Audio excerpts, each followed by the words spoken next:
ആലോചന നാം ഓൾറെഡി കേട്ട് കഴിഞ്ഞല്ലോ. അല്പസമയം നമ്മുടെ മുമ്പിൽ ഉള്ളതുകൊണ്ട് നമ്മൾ ഒരു വാക്യം കൂടെ ധ്യാനിച്ച് ഭാവം ധ്യാനിച്ച് പ്രാർത്ഥിച്ച് പരിശുദ്ധാത്മാവിൽ നിറഞ്ഞ കടന്നു പോകുവാൻ ഇവരിലേക്ക് ശ്രമപ്പെട്ട് ഏൽപ്പിക്കുന്നു. പ്രാരംഭമായി നമുക്ക് ഇബ്രായർക്കെഴുതിയ ലേഖനം 11-ാം അധ്യായത്തിന്റെ 5-ാമത്തെ വാക്യം വായിക്കാം. ഇബ്രായർക്കെഴുതിയ ലേഖനം 11-ാം അധ്യായത്തിന്റെ 5-ാമത്തെ വാക്യം.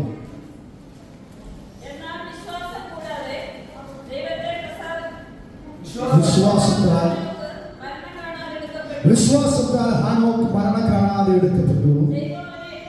ദൈവം അവനെ എടുത്തുകൊണ്ടതിനാൽ കാണാതെയായി. അവൻ ദൈവത്തെ പ്രസാദിപ്പിച്ചുവെന്ന് അവൻ എടുക്കപ്പെട്ടതിന് മുമ്പേ സാക്ഷ്യം പ്രാപിച്ചു. വിശ്വാസവീരന്മാരുടെ പട്ടികയാണ് എബ്രായർക്കെഴുതിയ ലേഖനം 11-ാം അധ്യായത്തിൽ നമുക്ക് കാണാൻ കഴിയുന്നത്. വിശ്വാസം എന്നത് ആശിക്കുന്നതിന്റെ ഉറപ്പും കാണാത്ത കാര്യങ്ങളുടെ നിശ്ചയമാകുന്നു. എന്നിട്ട് വിശ്വാസികളുടെ ഒരു പട്ടിക, പഴയ നിയമ കാലഘട്ടത്തിൽ ദൈവത്താൽ ഉപയോഗിക്കപ്പെട്ട വിശ്വാസികളുടെ ഒരു പട്ടിക നിരത്തിയിട്ടാണ് ആ അധ്യായം തുടങ്ങുന്നത്. ഹാനോക്കിനെ കുറിച്ച് പ്രതിപാദിക്കുന്ന വചനമാണ് നാം ഇപ്പോൾ വായിച്ചത്. അവൻ മരണം കാണാതെ എടുക്കപ്പെട്ടു. അവനെ ദൈവം എടുത്തുകൊണ്ടതിനാൽ കാണാതെയായി. ഹാനോക്കിനെ കുറിച്ച് 1-2 വേദഭാഗങ്ങൾ മാത്രമേ 3 വേദഭാഗങ്ങൾ മാത്രമേ ദൈവവചനത്തിൽ പരാമർശിക്കുന്നുള്ളൂ എന്ന് നമുക്ക് കാണാൻ കഴിയുന്നുണ്ട്.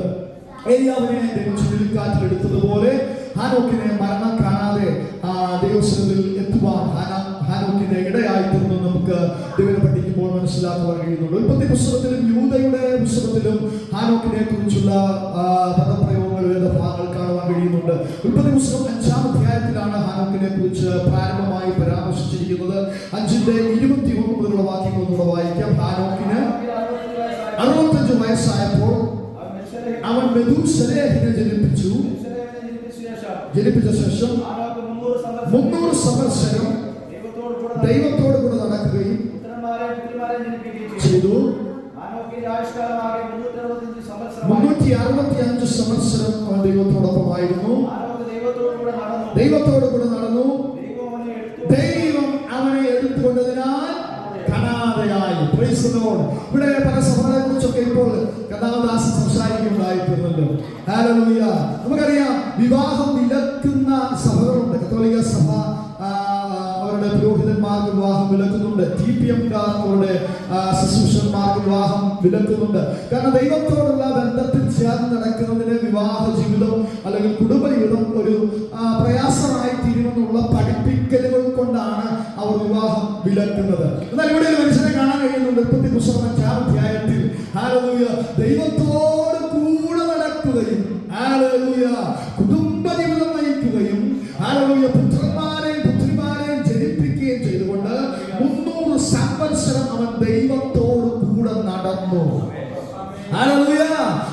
ദൈവം അവനെ എടുത്തുകൊണ്ടതിനാൽ അവൻ കാണാതെയായി. അപ്പോൾ കുടുംബമായി ദൈവത്തെ സേവിക്കുവാൻ കഴിയുമോ? അറിയും. ഹല്ലേലൂയ. വിവാഹം ദൈവം വിലക്കുന്നുണ്ടോ? ഇല്ല. ഹല്ലേലൂയ. മക്കൾ യഹോവ നൽകുന്ന അവകാശമാണ്. ഉദരഫലം തരുന്ന പ്രതിഫലമാണ്. കുഞ്ഞുങ്ങളോട് ചേർന്ന് കുടുംബമായി ജീവിക്കുമ്പോൾ തന്നെ ഹല്ലേലൂയ ദൈവത്തോട് ചേർന്ന് നടക്കാൻ കഴിയുമെന്നും അത്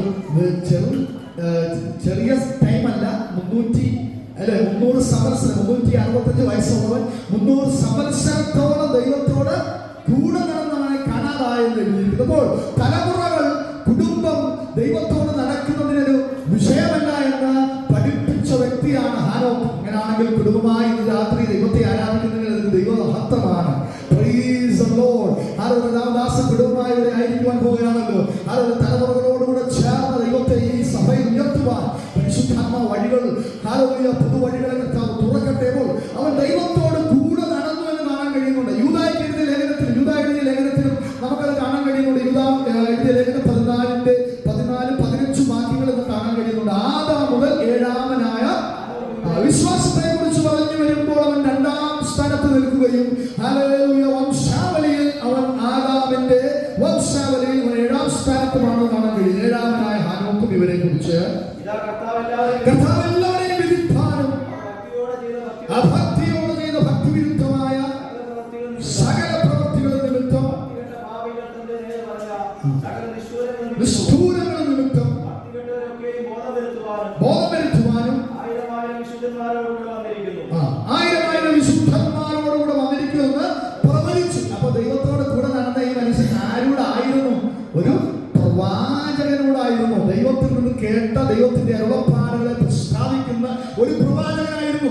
തന്റെ സംവത്സരം 300 സംവത്സരം ദൈവത്തോടുകൂടെ നടക്കുമ്പോൾ തന്നെ ഹല്ലേലൂയ നമ്മുടെ കാലഘട്ടം കഴിഞ്ഞ് ഹല്ലേലൂയ നമ്മുടെ ഈ കാലഘട്ടവും കഴിഞ്ഞ് ഹല്ലേലൂയ കർത്താവിന്റെ മടങ്ങി വരവ് വരെ ഹല്ലേലൂയ അതിനെ കുറിച്ച് വരെ പ്രവചിക്കുവാൻ തക്കവണ്ണം ഹല്ലേലൂയ ഒരു പ്രവാചക അഭിഷേകമുള്ളവനായിരുന്നു ഹാനോക്ക് എന്ന് നമുക്ക് കാണാൻ കഴിയും. ദൈവത്തോട് കൂടെ നടക്കുന്നവനെ ഹല്ലേലൂയ ആ ക്വാളിറ്റി ലഭിക്കത്തുള്ളൂ, ആ ശുശ്രൂഷ ലഭിക്കത്തുള്ളൂ. ദൈവത്തോട് കൂടെ നടന്നവൻ ഹല്ലേലൂയ സംവത്സരങ്ങൾക്ക് ശേഷം ഇനിയും കർത്താവ് വന്നില്ലെങ്കിൽ നാം മരിക്കും, നമ്മുടെ തലമുറകൾ ഇവിടെ ജീവിക്കും, അവർ മരിക്കും, അവരുടെ തലമുറകൾ ഇനി കർത്താവ് അധിക കാലത്തേക്ക് വന്നില്ലെങ്കിൽ അല്ലേ അത് സംഭവിക്കും. എന്നാൽ ആ കാലഘട്ടത്തിന് ശേഷമൊക്കെ ദൈവം വരുമ്പോൾ കർത്താവിന്റെ മടങ്ങി വരവിനെ ഹല്ലേലൂയ ഭക്തിവത്തവർക്ക് ബോധം വരുത്തുവാൻ 1000 വിശുദ്ധന്മാരോടുകൂടെ അവൻ മടങ്ങി വരുമെന്ന് പ്രവചിക്കുവാൻ ഹല്ലേലൂയ ഹാനോക്കിന് കഴിഞ്ഞു. യൂദയാണ് ഹാനോക്കിനെ കുറിച്ചുള്ള ഈ വെളിപ്പാട് പരിശുദ്ധാത്മാവിൽ എഴുതുമെന്ന് കാണാൻ കഴിയും. ആമോസ് പ്രവാചകന്റെ പുസ്തകം പഠിക്കുമ്പോൾ 3-ാം അധ്യായത്തിന്റെ 3-ാം വാക്യത്തിൽ ഇങ്ങനെ കാണുന്നത്, 2 പേർ തമ്മിൽ ഒത്തിട്ടല്ലാതെ ഒരുമിച്ച് നടക്കുമോ? ഹല്ലേലൂയ. ദൈവത്തിൽ തമ്മിൽ ഒരുമിച്ച് ചെറിയ കാലഘട്ടമല്ല, 300 സംവത്സരം നടക്കുവാനിടയായിത്തീർന്നു.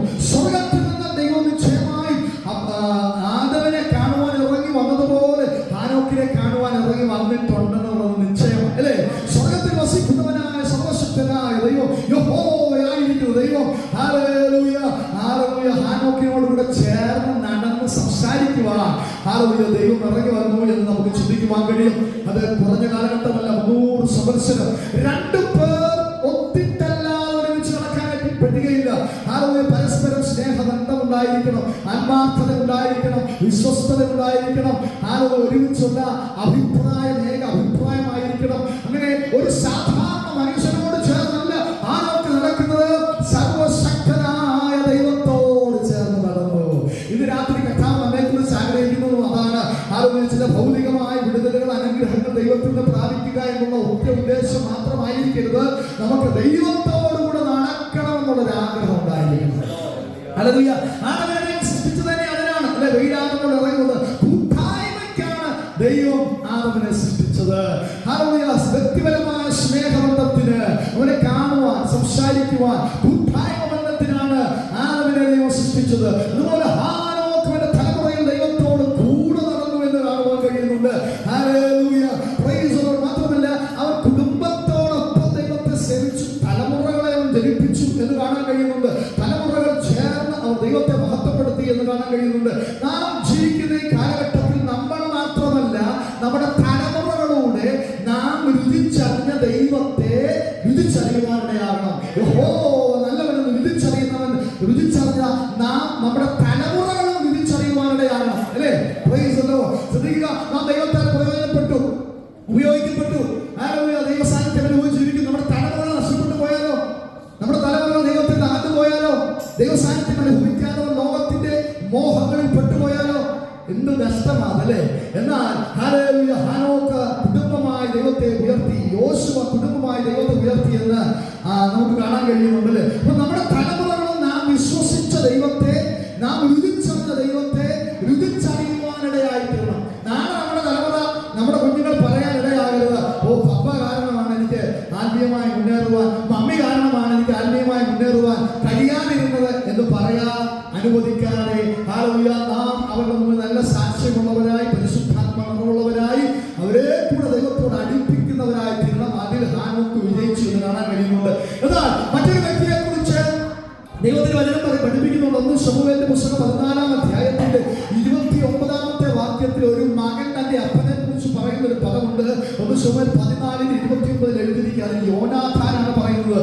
യോനാഥാൻ, എന്റെ അപ്പൻ ദേശത്തെ കഷ്ടത്തിലാക്കി ഞാൻ ഈ തേൻ ഒരല്പം ആസ്വദിക്കൊണ്ട് എന്റെ കണ്ണ് തെളിഞ്ഞത് കണ്ടില്ലയോ? യോനാഥാൻ തന്റെ അപ്പനായ ശൗലിന്റെ രീതികളോട് പലപ്പോഴും യോജിക്കുവാൻ കഴിയില്ല. നാം കഴിഞ്ഞ ആഴ്ചകൾ കേട്ടു, ദാവീദിനെ കൊല്ലുവാൻ ഭാവിച്ചിരുന്ന ഇടത്ത് യോനാഥാൻ അവനെ സഹായിച്ച് രക്ഷപ്പെടുവാൻ അനുവദിക്കുന്നുണ്ട്. അപ്പോൾ യോനാഥാന് തന്റെ അപ്പനായിരുന്നിട്ടും രാജാവായിരുന്നിട്ടും ശൗലിന്റെ ചില കാര്യങ്ങളോട് അംഗീകരിക്കാൻ ഒരു ബുദ്ധിമുട്ടായിരുന്നു. അതുകൊണ്ടാണ് യോനാഥാൻ പറയുന്നത്, ഈ ദേശത്തെ മുഴുവൻ കഷ്ടത്തിലാക്കിയ എന്റെ അപ്പൻ, ഹല്ലേലൂയ, രാജാവാണ്, ഹല്ലേലൂയ, എന്റെ അപ്പനാണ്, പക്ഷെ ഈ ദേശത്തെ മുഴുവൻ കഷ്ടത്തിലാക്കി. ഈ ഒരു പശ്ചാത്തലമാണ് ഇങ്ങനെ പറയുക. ഫെലിസ്ത്യരും ഇസ്രായേലും തമ്മിൽ ശക്തമായ ഒരു യുദ്ധം നടന്നു. ഈ യുദ്ധത്തിൽ അവർ ജയിക്കുന്നുണ്ട്, ഫെലിസ്ത്യർ തോറ്റോടുന്നുണ്ട്, ഒക്കെ സംഭവിക്കുന്നുണ്ട്. എന്നാൽ ഇവിടെ കാണാൻ കഴിയുന്ന ഒരു കാര്യം, ശൗൽ ഒരു ശപഥമെടുക്കുന്നുണ്ട്. സന്ധ്യയാകുന്നതിന് മുമ്പ് എന്റെ ശത്രുക്കളെ എനിക്ക് കീഴ്പ്പെടുത്തി ദൈവം തരേണ്ടതിനായി ഞാൻ ഈ തന്റെ ജനത്തോട്, തന്റെ പടയാളികളോട് അവരൊന്നും ഭക്ഷിക്കാൻ പാടില്ല, ഒന്നും കുടിക്കാൻ പാടില്ല, വെള്ളം പോലും ആസ്വദിക്കാൻ പാടില്ല എന്ന് പറഞ്ഞ് നിർബന്ധമായി അവരെ കൽപ്പിക്കുന്നത് കാണാൻ കഴിയുന്നുണ്ട്. ഈ ജനം യുദ്ധം ചെയ്ത് വളരെ തളർന്ന അവസ്ഥയിലായി, അത് വളരെ വിഷമത്തിലായി. എന്നാൽ തന്റെ പിതാവായിരിക്കുന്ന ശൗല് ഈ നിയമം അല്ലെങ്കിൽ ഈ കൽപ്പന പുറപ്പെടുവിച്ചെന്നുള്ളത് യോനാഥാൻ അറിഞ്ഞിരുന്നില്ല. അവിടെ ഒരു വനപ്രദേശത്ത് എത്തുമ്പോൾ അവിടെ നിലത്ത് തേന്റെ ഒരു കൂട്ടം യോനാഥാൻ കാണുന്നുണ്ട്. താനൊരു വടിയെടുത്ത് ആ തേൻ ഇങ്ങനെ മൂക്കി അത് താൻ ഭക്ഷിക്കുന്ന ഭാഗമാണ് അവിടെ കാണുന്നത്. അവനത് ഭക്ഷിക്കുമ്പോൾ അവൻ ആസ്വദിക്കുമ്പോൾ അവന്റെ കണ്ണ് തെളിഞ്ഞു എന്ന് കാണാൻ കഴിയുന്നുണ്ട്. അപ്പോൾ അവൻ പറഞ്ഞ പദമാണ്. അപ്പൊ അവന്റെ അടുത്ത് വന്നിട്ട് അവന്റെ കൂടെയുള്ള പടയാളികളും ജനനായകന്മാരും എല്ലാം പറഞ്ഞു, നീ അറിഞ്ഞില്ലേ, നിന്റെ അപ്പനൊരു കൽപ്പന പുറപ്പെടുവിച്ചിരുന്നു, യുദ്ധം ജയിക്കുമ്പോഴും സന്ധ്യയാകുന്നത് വരെ ഭക്ഷണം കഴിക്കാൻ പാടില്ല, വെള്ളം കുടിക്കാൻ പാടില്ല, നീ എന്നാ തേൻ കഴിക്കുന്നതെന്ന് ചോദിക്കുന്ന സമയത്താണ് യോനാഥാൻ ഇത് പറഞ്ഞത്. എന്റെ അപ്പൻ എന്ത് ചെയ്തു? നിങ്ങളെ കൂടെ കഷ്ടത്തിലാക്കി, നിങ്ങളെ കൂടെ കഷ്ടത്തിലാക്കി. എന്റെ കണ്ണ് തെളിഞ്ഞതുപോലെ യുദ്ധത്തിൽ നിങ്ങൾക്ക് വിജയം ദൈവം തരുമെങ്കിലും ക്ഷീണത്തിലായ ജനത്തിന്, വിഷമത്തിലായ ജനത്തിന് ഒരു തേജസ് ലഭിക്കുവാൻ ഈ ഭക്ഷണ പദാർത്ഥങ്ങൾ, ഈ തേനൊക്കെ സഹായമായിരുന്നു. എന്നാൽ എന്റെ അപ്പൻ അങ്ങനെ ഒരു കൽപ്പന പുറപ്പെടുവിച്ചുകൊണ്ട് അവൻ ജനത്തെ മുഴുവൻ കഷ്ടത്തിലാക്കി. നമ്മുടെ തലമുറകൾ നമ്മളെ നോക്കി പറയാൻ ഇടയാകരുത്, എന്റെ പപ്പ കാരണം ആത്മീയമായി മുന്നേറാൻ, എന്റെ മമ്മി കാരണം ആത്മീയമായി മുന്നേറാൻ, ദൈവത്തെ അറിയുവാൻ എനിക്ക് കഴിഞ്ഞില്ലെന്ന് നമ്മുടെ തലമുറകൾ പറയാൻ ഇടയാകരുത്. നമ്മുടെ തലമുറകൾ ദൈവത്തെ സേവിക്കുന്നവരായി, നാം സേവിച്ചറിഞ്ഞ രുചിച്ചറിഞ്ഞ ദൈവത്തെ നമ്മുടെ തലമുറകളോട് ചേർന്ന് മഹത്വപ്പെടുത്തുവാൻ പരിശുദ്ധാത്മാവെ സഹായിക്കണം. ഇനി ഹാനോക്കിന്റെ കാലഘട്ടത്തെ കുറിച്ചൊന്ന് ചിന്തിച്ചു നോക്കിക്കഴിഞ്ഞാൽ ഉൽപ്പത്തി പുസ്തകം 4-ാം അധ്യായത്തിൽ നമുക്ക് കാണാൻ കഴിയുന്നുണ്ട്. ഹാനോക്ക് ഒരു നല്ല കാലഘട്ടത്തിലൊന്നുമല്ല ജീവിച്ചത്. നമ്മൾ പലപ്പോഴും ദൈവത്തോട് പ്രാർത്ഥിക്കുവാൻ, ദൈവ സാന്നിധ്യം അനുഭവിക്കാൻ, വചനം ധ്യാനിക്കാനൊക്കെ മടി കാണിക്കുമ്പോൾ നമ്മൾ അതിനൊക്കെ റീസൺ കണ്ടുപിടിക്കും അല്ലേ. ഡ്യൂട്ടിയിൽ വന്നത് ലേറ്റായി പോയി, കിടക്കാൻ ലേറ്റായി പോയി, അല്ലെ എനിക്ക് ജിമ്മിന് പോകണമായിരുന്നു, എനിക്ക് നടക്കാൻ പോകണമായിരുന്നു, പ്രാർത്ഥിക്കാൻ എനിക്ക് സമയമില്ല, ബൈബിൾ വായിക്കാൻ എനിക്ക് സമയമില്ല. നമ്മൾ ഓരോ റീസൺ കണ്ടുപിടിക്കും. എന്തിന്? ബാക്കി എല്ലാത്തിനും നമുക്ക് സമയമുണ്ട് സത്യത്തിൽ അല്ലേ. ഭക്ഷണം കഴിക്കാൻ നമ്മൾ 4 നേരത്തിന് 5 നേരം വേണമെങ്കിൽ ഭക്ഷണം കഴിക്കും അല്ലേ. വൈകുന്നേരം ചായ കുടിക്കാനും വട കഴിക്കാനും ഒക്കെ നമുക്ക് സമയമുണ്ട്. ജിമ്മിൽ പോകാൻ നമുക്ക് സമയമുണ്ട്, നടക്കാൻ നമുക്ക് സമയമുണ്ട് അല്ലെ, തുണി അലക്കാൻ നമുക്ക് സമയമുണ്ട്, ഡ്യൂട്ടിക്ക് പോകാൻ. ബൈബിൾ വായിക്കാൻ നമുക്ക് സമയമില്ല അല്ലേ. സത്യമല്ലേ? ചിന്തിച്ചു നോക്കി. പ്രാർത്ഥിക്കാൻ നമുക്ക് സമയമില്ല. നമ്മുടെ എല്ലാ കാര്യത്തിനും സമയമുണ്ട്. അപ്പോൾ നമ്മൾ എന്താ ചെയ്യുന്നത്? നമ്മുടെ അകത്താ ചിന്ത വരുമ്പോൾ നമ്മൾ പറയും, നമ്മുടെ സാഹചര്യങ്ങളെ നോക്കിയിട്ട് പറയും, ഈ സാഹചര്യങ്ങൾ കൊണ്ടൊക്കെയാണ് എനിക്ക് ദൈവത്തോട് പ്രാർത്ഥിക്കാൻ കഴിയാത്തത്, വചനം വായിക്കാൻ കഴിയാത്തത്. നമ്മൾ പലരോട് പറയുകയും ചെയ്യും, ഡ്യൂട്ടിയുടെ തിരക്കുകൊണ്ടാ അല്ലെ, പ്രേരണ വരാൻ കഴിയാത്തത് ഡ്യൂട്ടിയുടെ തിരക്കുകൊണ്ടാ, അല്ലെങ്കിൽ ആരാധിക്കാൻ കഴിയാത്തത് ഡ്യൂട്ടിയുടെ തിരക്കുകൊണ്ട്, ഇങ്ങനെ നമ്മൾ പറയാനായിട്ടിടയായിത്തീരും. ബാക്കി എല്ലാത്തിനും നമുക്ക് സമയമുണ്ട് താനും. എന്നാൽ ഹാനോക്ക് ജീവിച്ചിരുന്ന കാലഘട്ടം ദൈവത്തോട് ചേർന്ന് നടക്കാൻ പറ്റുന്ന ഒരു കാലഘട്ടമായിരുന്നില്ല. ഉൽപ്പത്തി പുസ്തകം 4-ാം അധ്യായം പഠിക്കുമ്പോൾ നമുക്ക് കാണാൻ കഴിയുന്നുണ്ട്. 4-ാം അധ്യായത്തിന്റെ 23-ാമത്തെ വാക്യത്തിൽ ലാബാക്ക് തന്റെ ഭാര്യമാരോട് പറഞ്ഞതെന്നൊരു പദം എഴുതിയിരിക്കുന്നത്. ആദായും സില്ലായും ആയുള്ളവരെ എന്റെ വാക്ക് കേൾപ്പിൻ. നിരവധി ഭാര്യമാരുണ്ടായിരുന്ന ഒരു കാലഘട്ടം, ഒന്നിലധികം ഭാര്യമാരെ തെരഞ്ഞെടുത്ത് ജീവിക്കുവാൻ സാമൂഹികമായി അനുവദിച്ചിരുന്ന ഒരു കാലഘട്ടം. അതിലൂടെ വർക്ക് ചെയ്തിരുന്നു മുസ്ലിം സഹോദരനുണ്ട്.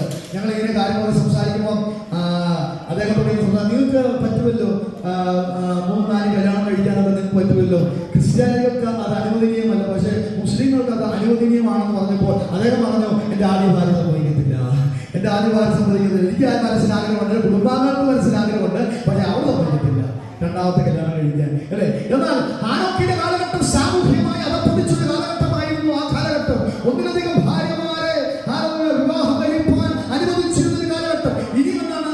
കൊലയും കൊള്ളയും പകരത്തിന് പകരം ചെയ്തുകൊണ്ടിരുന്ന ഒരു കാലഘട്ടമാണ്. താഴേക്ക് വായിക്കുമ്പോൾ നമുക്കത് കാണാൻ കഴിയുന്നുണ്ട് അല്ലെ. എന്റെ മുറിവിന് പകരം ഞാൻ ഒരു പുരുഷനെയും എന്റെ പരിക്കിന് പകരം ഒരു യുവാവിനെയും കൊല്ലും. പകരത്തിന് പകരം ചെയ്തുകൊണ്ടിരുന്ന ഒരു കാലഘട്ടം. ഒരടി അടിച്ചാൽ 10 അടി തിരിച്ചടിക്കുന്ന കാലഘട്ടം.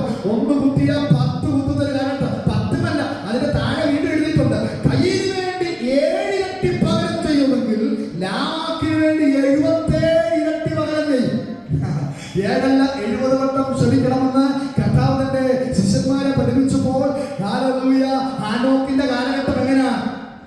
70 പ്രാവശ്യമല്ല, 77 ഇരട്ടി പകരം ചെയ്യുന്ന ഒരു കാലഘട്ടമാണ്. ആരെങ്കിലും നിങ്ങളുണ്ടെങ്കിൽ ചെയ്തു കഴിഞ്ഞാൽ 77 ഇരട്ടി പകരം ചോദിക്കാതെ അടങ്ങിയിരിക്കുന്ന ഒരു കാലഘട്ടമായിരുന്നില്ല ഹാനോക്കിന്റെ കാലഘട്ടം. ഈ പ്രതിസന്ധി നിറഞ്ഞ സാമൂഹ്യമായ അടപ്പതിച്ച കുടുംബ ബന്ധങ്ങൾക്ക് വിലയല്ലാതെ സാമൂഹ്യമായ അടപ്പതിച്ച കാലഘട്ടത്തിൽ പകരത്തിന് പകരം ചോദിക്കുന്ന കാലഘട്ടത്തിൽ കൊള്ളയും കൊലയുമുള്ള ഒരു കാലഘട്ടത്തിൽ ദൈവത്തോട് മനുഷ്യൻ കൂടെ നടന്നു. Praise the Lord. Hallelujah. ഈ വചനം എനിക്ക് തോന്നുന്നു ആ യൂദയുടെ ഭാഗത്തുനിന്നൊക്കെ ചിന്തിച്ച് ഞാൻ ഈ മെസ്സേജ് എടുത്തു കഴിഞ്ഞപ്പോൾ പെട്ടെന്ന് അദ്ദേഹം ഇത് പ്രസംഗിച്ചാണല്ലോ ചിന്തിച്ചത്. പക്ഷേ ഇന്ന് രാത്രി പരിശുദ്ധാത്മാ നമ്മളോട് ഈ ദൂത് പറയാൻ ആഗ്രഹിക്കുന്നത് കൊണ്ടാണ് ഈ ദൂത് ഇന്ന് രാത്രി വെളിപ്പെട്ടു വരുന്നത്. ഹല്ലേലൂയ. നാം ആയിരിക്കുന്ന സമൂഹം, ഹല്ലേലൂയ, നാം ആയിരിക്കുന്ന ചുറ്റുപാടുകൾ കൊലയും കൊള്ളയും പ്രയാസങ്ങളും ഒന്നും ഉണ്ടാകുന്ന ഒരു കാലഘട്ടത്തിലല്ല നാം ജീവിക്കുന്നത്. പ്രത്യേകിച്ച് യുഎഇയിലായിരിക്കുമ്പോൾ. പക്ഷെ ഒരു കാര്യം ശ്രദ്ധിക്കണം, നമ്മുടെ പ്രാർത്ഥനാ ജീവിതം എങ്ങനെ ഇരിക്കുന്നു, ദൈവത്തോടുള്ള നമ്മുടെ ബന്ധം എങ്ങനെ ഇരിക്കുന്നു. ഈ പ്രതിസന്ധികളുടെ നടുവിൽ ഒരുവൻ 300 സംവത്സരം ദൈവത്തോട് കൂടെ നടന്നു. Praise the Lord. ദൈവം അവനോട് കൂടെ ഇറങ്ങി വന്നിട്ട് 300 സംവത്സരം കഴിഞ്ഞപ്പോൾ ദൈവം പറയുക, ഞാൻ ബന്ധപ്പെട്ട് എന്തിനാണ് ഇറങ്ങി വരുന്നത്, നീ അങ്ങോട്ട് വന്ന പോലെ.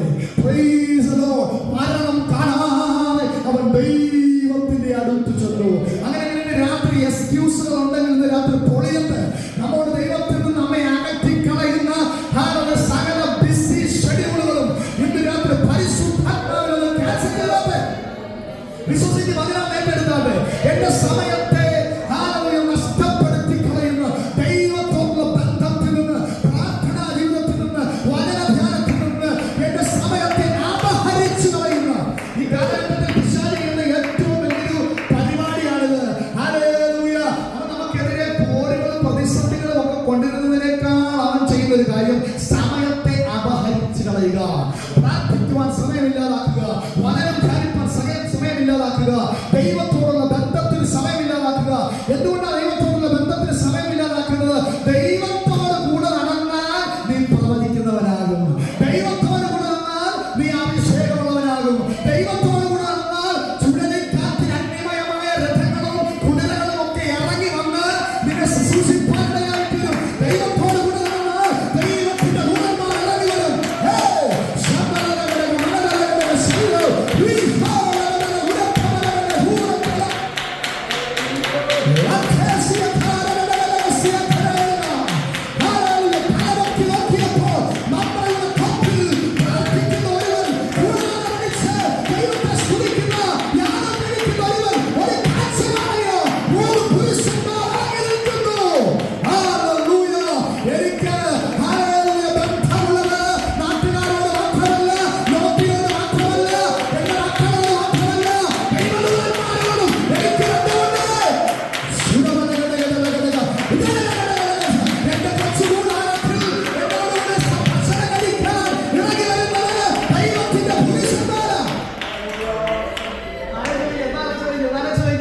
എത്ര സന്തോഷമുള്ള കാര്യമാണ്. അബ്രഹാമിന്റെ കൂടാരത്തിൽ അവൻ ഉണ്ടാക്കിയ പൂവടയും കഴിപ്പാൻ അവൻ കൊന്ന ആട്ടിൻകുട്ടിയെ, പാകം ചെയ്ത ആട്ടിൻകുട്ടിയെ കഴിപ്പാൻ ഇറങ്ങി വന്നത് രാജാക്കന്മാരല്ല, പ്രഭുക്കന്മാരല്ല, ദൈവത്തിന്റെ ദൂതന്മാർ. ദൈവത്തിന്റെ ദൂതന്മാർ ചിന്തിക്കുന്നവരും കാണുന്നു, എന്റെ സ്നേഹിതനായ അബ്രഹാമിനെ മറച്ച് എനിക്ക് എന്തെങ്കിലും ചെയ്യാൻ കഴിയുമോ?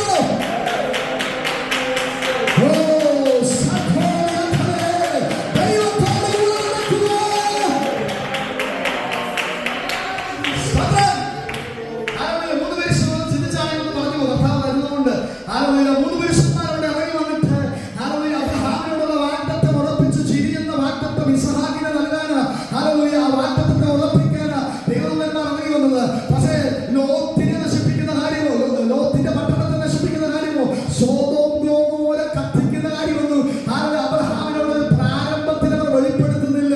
എന്നാൽ അവർ മുന്നോട്ട് പോകാൻ തിരിഞ്ഞപ്പോൾ സോദോം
കുഞ്ഞുങ്ങളെ വിശ്വസിച്ചു, കുഞ്ഞുങ്ങളെ വിശ്വസിച്ചു. ഹല്ലേലൂയ. ബൈബിൾ കോളേജിൽ പോയില്ല, തിയറി പഠിച്ചില്ല. ഹല്ലേലൂയ. Praise the Lord. പഞ്ഞിനൂൽ അങ്കി ധരിച്ച് ഹല്ലേലൂയ യഹോവയുടെ പട്ടണത്തോട് ചേർന്ന് നിന്നവൻ ഹല്ലേലൂയ എനിക്ക് വെളിപ്പെടാത്ത വെളിപ്പാട് തന്റെ തലമുറകളെക്കുറിച്ചുള്ള പട്ടണത്തെക്കുറിച്ചുള്ള ദേശത്തെക്കുറിച്ചുള്ള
മൂന്നാം അധ്യായത്തിന്റെ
യൂദയുടെ ലേഖനത്തിൽ നാം ഇപ്പോൾ വായിച്ചതുപോലെ അവനൊരു വെളിപ്പാട്, ദൈവത്തോട് നടക്കുന്നവന് ഒന്ന് രണ്ട് വെളിപ്പാടുകളോടെ ഉണ്ട്.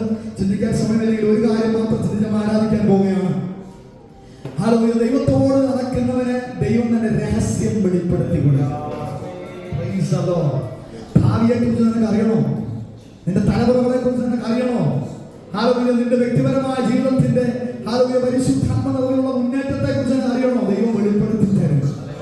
ഹല്ലേലൂയ. പ്രവചനാത്മാവിൽ സംസാരിക്കുന്ന ദൈവമാണ്. സംവത്സരങ്ങൾക്ക് ശേഷം ഹല്ലേലൂയ കർത്താവിന്റെ മടങ്ങി വരവിനെ ദൈവത്തോട് കൂടെ നടന്നവൻ പ്രവചിച്ചു എന്ന് യൂദ എഴുതി വച്ചിരിക്കുന്നു. Hallelujah. Praise the Lord. Hallelujah. ദൈവം ഹാനോക്കിനെ എടുത്തുകൊണ്ടതിനാൽ കാണാതെയായി എന്നൊരു പദം അവിടെ എഴുതിയിരിക്കുക. ദൈവം ഹാനോക്കിനെ എടുത്തുകൊണ്ടതിനാൽ കാണാതെയായി. ഇത് ഹല്ലേലൂയ ദൈവസഭയ്ക്കുള്ള ഒരു നിഴലാണ്. ഹല്ലേലൂയ. ദൈവസഭ ഒരു പൊരുളിലേക്ക് നടക്കുകയാണ്. ഹാനോക്ക് കാണാതായതുപോലെ ഒരു ദിവസം ദൈവസഭ കാണാതാവും. വിശ്വസിക്കുന്നുണ്ട്? ഹല്ലേലൂയ. ദൈവത്തോട് കൂടെ നടന്നവർ കാണാതായതുപോലെ ഹല്ലേലൂയ പുതിയ ദൈവസഭ ദൈവത്തോട് കൂടെ നടക്കുന്ന ജനം ഒരു ദിവസം കാണാതെയാകും. ആ ഭാഗം വായിച്ച് നമുക്കറിയാവുന്ന ഭാഗം അതുകൊണ്ട് വായിച്ച് നമ്മൾ ഒരുമിച്ച് ആരാധിക്കാൻ പോവുകയാണ്. എങ്ങനെയാണ് കാണാതാകുന്നത്? ഒന്ന് തെസ്സലോനിക്കർ 4-ാം അധ്യായം 16, 17, 18 അറിയാവുന്ന വേദഭാഗം. കർത്താവ് ഗംഭീരനാദത്തോടെ പ്രധാന ശബ്ദത്തോടെ ദൈവത്തിന്റെ കാഹളത്തോടെ സ്വർഗ്ഗത്തിൽ നിന്ന് ഇറങ്ങി വരും. എത്ര വിശ്വസിക്കുന്നുണ്ട്? അവൻ പിതാവിന്റെ വലതുഭാഗത്ത് നമുക്ക് വേണ്ടി പക്ഷപാതം ചെയ്യുന്നവൻ മാത്രമല്ല, അവൻ ഇറങ്ങി വരുന്നവരുടെയാണ്. ഒരു ഗംഭീരനാദം വെളിപ്പെടാൻ പോകുന്നു. പ്രധാന ദൂതൻ ശബ്ദം പുറപ്പെടുവിക്കുവാൻ പോകുന്നു. ദൈവത്തിന്റെ കാഹളം വെളിപ്പെടാൻ പോകുന്നു. ഹല്ലേലൂയ. സ്വർഗ്ഗത്തിൽ നിന്ന് ഇറങ്ങി വരും. ക്രിസ്തുവിൽ മരിച്ചവർ മുമ്പേ ഉയർത്തെഴുന്നേൽക്കും. നമ്മുടെ പിതാക്കന്മാർ ക്രിസ്തുവിനെ ഹല്ലേലൂയ വിശ്വസിച്ച് ഹല്ലേലൂയ വെള്ളത്തിൽ സ്നാനപ്പെട്ട് പരിശുദ്ധാത്മാഭിഷേകം പ്രാപിച്ച് കല്ലറയിൽ മൺമറഞ്ഞു പോയവർ ഹല്ലേലൂയ അവന്റെ വരവിങ്കൽ ആദ്യം ഉയർത്തെഴുന്നേൽക്കും. പിന്നെ ജീവനോടെ ശേഷിക്കുന്നത് അവരോടുകൂടി ആകാശത്തിൽ കർത്താവിനെ എതിരേൽപ്പാൻ മേഘങ്ങളിൽ. അതിന്റെ അവസാനം ഒരു പദങ്ങളുണ്ട്. ഇങ്ങനെ നാം എപ്പോഴും കർത്താവിനോടുകൂടെ ആയിരിക്കും. എന്തിനാണ് വിളിച്ചത്? ഈ കാലഘട്ടത്തിൽ നാം ജീവിക്കുമ്പോൾ നമുക്ക് ആവശ്യമാണെന്ന് നന്മയോട് തന്നെ